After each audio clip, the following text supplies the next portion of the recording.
Bom dia, seu Madruga. O que tem de bom? Bom dia pra quem? Fique por dentro das notícias do dia da pior forma possível. Apresentação: André Arruda.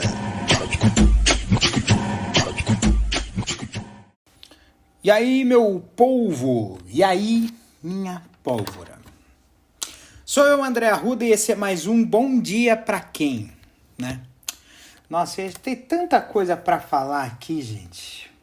Umas coisas assim que eu falei assim, eu ia falar sobre o... que eu fui tocar no sábado, né? Na Cadeia Tucuruvi, foi legal.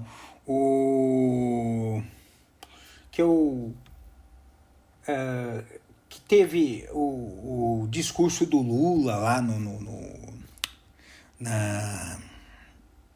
em Diadema, né? Na minha cidade, Diadema, né? E que teve aí um discurso que juntou forças, né? Ia falar sobre outras coisas aí, né? Que aconteceram nesse final de semana, né?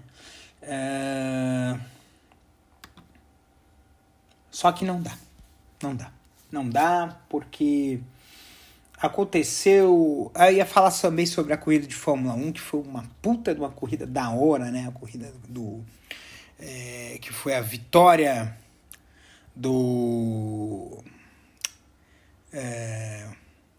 a vitória do Leclerc em cima do Verstappen, com Hamilton em terceiro. O carro do Sainz explodiu o motor, pegou fogo.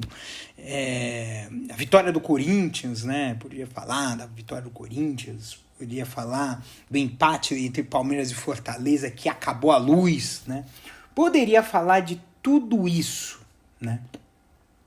Porque final de semana teve muita coisa. Mas não deu. Não dá.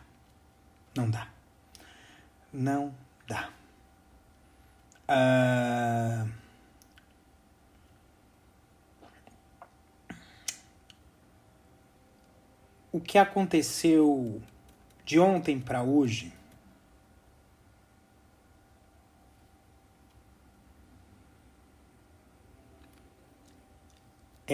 foi surreal. Temos aqui, de ontem para hoje,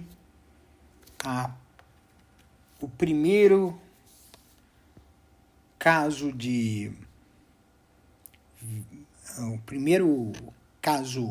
grave de violência política dessas eleições, antes mesmo das eleições de 2020, tá? E aconteceu o seguinte, né? Aconteceu se eu não me engano, em Foz do Iguaçu, né, no Paraná, onde o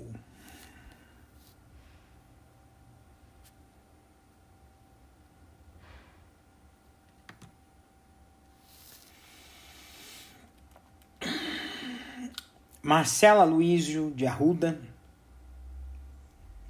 mesmo sobrenome que o meu, 50 anos de idade, morreu na própria festa de aniversário após ser baleado por um policial penal federal que invadiu o local atirando de sábado para domingo em Foz do Iguaçu. O que aconteceu foi o seguinte: era a festa de aniversário, a temática do PT, porque ele é tesoureiro do partido. E aí um homem que não foi convidado invadiu a festa e disse: aqui é Bolsonaro, vou matar todo mundo. E aí ele saiu, disseram que jogaram pedra, né, no carro dele. Também não tinha motivo nenhum pro cara estar lá. Ele não foi convidado. Veio para tumultuar, para variar, né? Sempre assim, né? Voltou atirando. E matou, né? Matou esse homem, né? E a tragédia não foi maior porque a tragédia só acabou não sendo maior porque esse homem que foi morto, petista, né? Ele é guarda civil, né? E ele tinha uma arma, né? E reagiu aos tiros, né? Porque se não tivesse, ele iria matar todo mundo.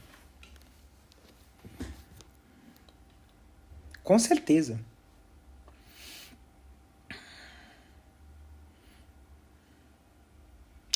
E não disseram que... Primeiro disseram que ele morreu, depois morreu o cara que... O bolsonarista, disseram que morreu. Depois disseram que não, que ele está no hospital, está sob custódia da polícia. Segunda-feira ele vai ser sepultado, foi o velório hoje. E teve imagens da câmera de segurança, entendeu?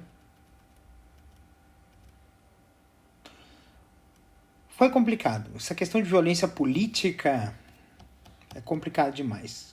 Eu vou acrescentar um outro fato que aconteceu semana passada, né? E eu acho que foi quinta para sexta-feira, e eu não mencionei, que foi o atentado a tiros que matou o ex-primeiro-ministro japonês, Shinzo Abe, alguma coisa assim. E ele foi morto por um homem, né? Tem alguma coisa de política, não sei, mas ele era um político conservador, né? Clamaram que ele fizesse um reconhecimento e um pedido de desculpas a um massacre que foi promovido pelo exército japonês ainda na época da guerra, né? Que matou milhares de coreanos. Ele não quis fazer. E assim, existem pessoas que realmente comemoraram a morte do ex-primeiro-ministro que estava se candidatando ao Senado lá no Japão. Mas voltando aqui para o caso do Brasil, nós temos aí um caso claro de violência política, e a gente sabe, inclusive, o Bolsonaro teve de uma disfarçatez dizer que o pessoal de esquerda é violento. Violento é o teu rabo. Você que falou para todo mundo para se armar. Você falou de liberdade pregando armas. No seu governo, mais de 600 mil armas foram registradas, um recorde. E a grande maioria dessas armas foram parar nas mãos do crime organizado.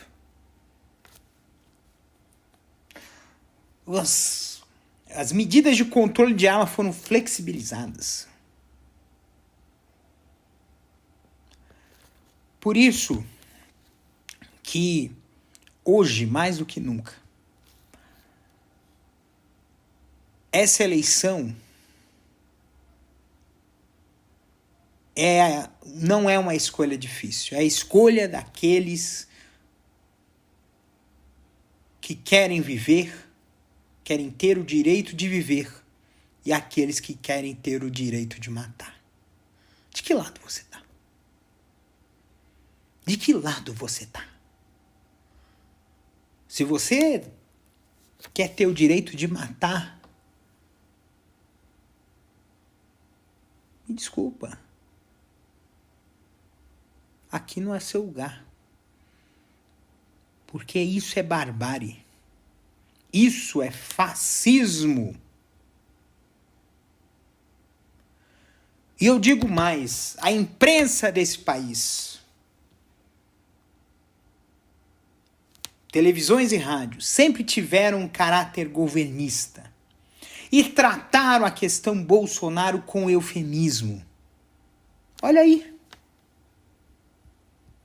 está estampado nas capas de todos os jornais, portais.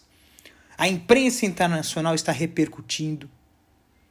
Teve nota de repúdio de todos os políticos que são a favor da democracia, menos o Bolsonaro. Porque a gente sabe que lado que ele está. Então, meu amigo, não tem mais nada a falar aqui hoje. Não tem. Não tem mais nada a falar no dia de hoje. Porque é de indignar.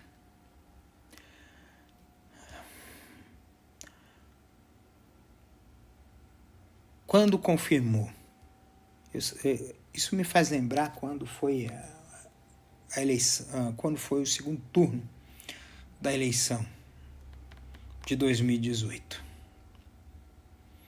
Peguei, votei, fui para casa, e aí quando acabou a eleição, saiu o resultado, Bolsonaro eleito, eu olhando ali na tela do computador, eu peguei, abaixei a cabeça e comecei a chorar. Copiosamente. Porque sabia que o futuro deste país está em risco na mão dele. Que em 27 anos de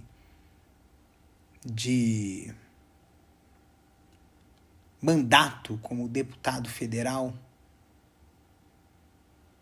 ele não fez um A para o povo brasileiro.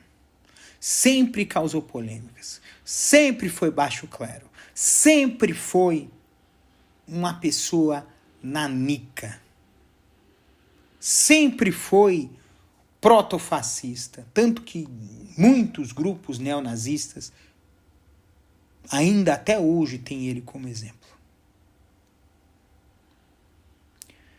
A gente precisa superar e derrotar o bolsonarismo. E para derrotá-lo é preciso resistir, porque a provocação não vai faltar.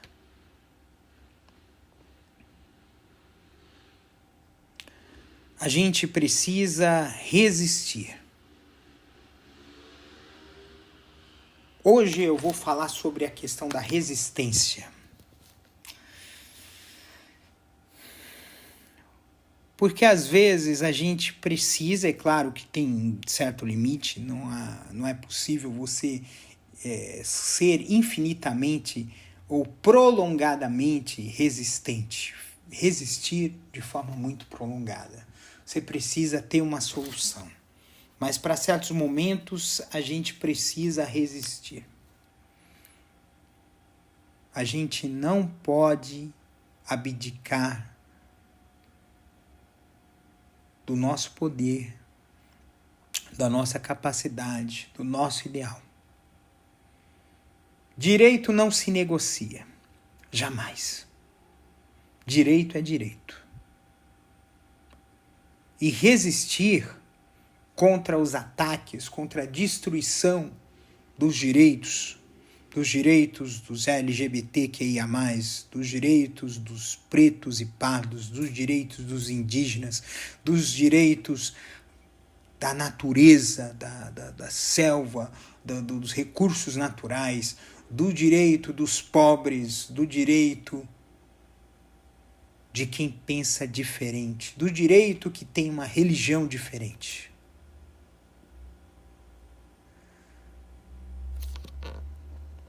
A gente precisa ter isso. Até o Bolsonaro apareceu lá na Marcha para Jesus. E ainda colocando toda a pompa como se a marcha fosse para ele. Não, é para Jesus.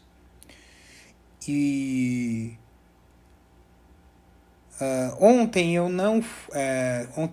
sábado eu não fui no ato do Lula. Não fui. Eu acompanhei pela internet e eu fiquei muito impressionado e feliz pelo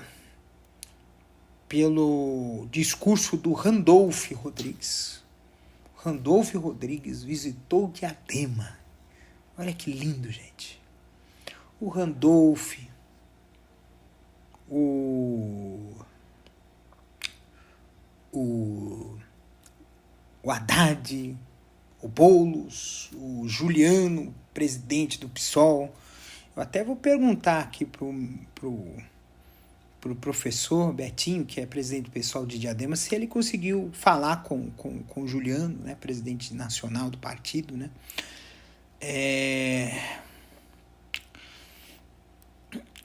E tantas outras pessoas vieram para a Diadema para falar da importância, né, da democracia, né? Teve gente que achou que o Lula deu uma escorregada por causa do Luiz Marinho, do irmão, que quase atropelou um empresário, que não sei o que, não sei lá das quantas. Eu entendo que às vezes a questão é pisar em ovos, né?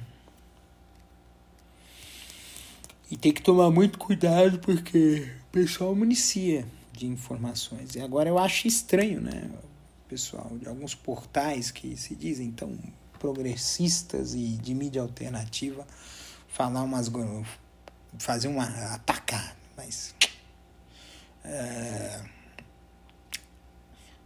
toda mensagem tem um viés, tá? Então, toda mensagem tem um viés. Mas o importante aqui é a gente entender claramente a importância da gente resistir. A gente precisa resistir. A gente precisa resistir às coisas que nos impedem de viver, que nos impedem de sonhar. Não é só questão política. Às vezes a coisa não está dando certo. A gente resistir é insistir em querer mudar. E resistir é insistir em querer transformar. Resistir é insistir em manter o seu desejo, a sua vontade, o seu sonho. Talvez o ato mais heróico de quem quer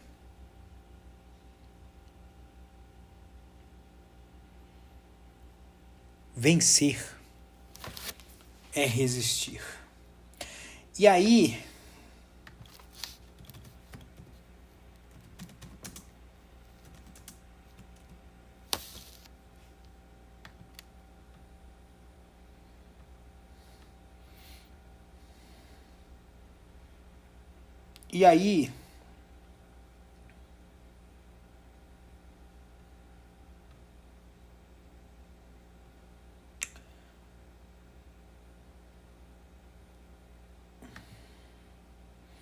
eu encerro aqui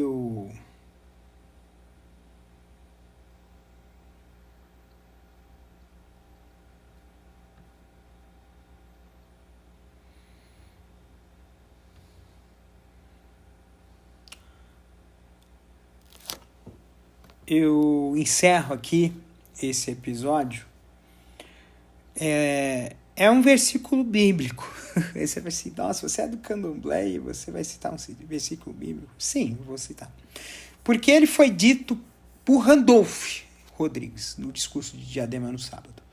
E ele diz uma coisa: felizes os mansos, porque receberão a terra em herança. É o Evangelho de Mateus, capítulo 5, versículo 5. E ele disse isso em contraponto a justamente essa coisa de violência que Bolsonaro prega. Porque isso não é ser cristão. Cristandade é ter a mansidão de fazer as coisas com calma, sapiência, sem violência, sem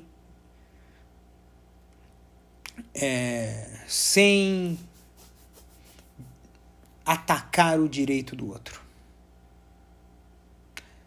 Então é isso. Gente, que você tenha uma segunda-feira boa,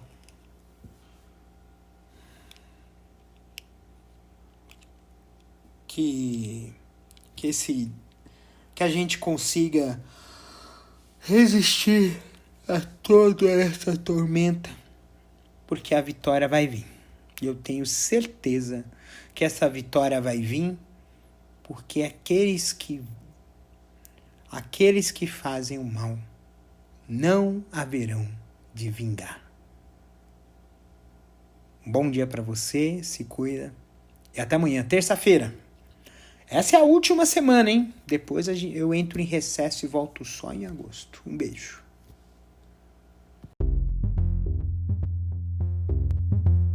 Este episódio é uma produção da Castor AMT. www.castor.com.br. Você pode encontrar este episódio e muitos outros do podcast Castor e seus escapes no endereço anchor.fm/castor ou nas principais plataformas de podcasting: Spotify, Apple Podcasts, Google Podcasts, Overcast, Castbox, Pocket Casts, Radio Public, Stitcher, Deezer, TuneIn, Resso, Amazon Music e Audible. Siga o podcast nas mídias sociais. Os endereços estão na descrição deste episódio.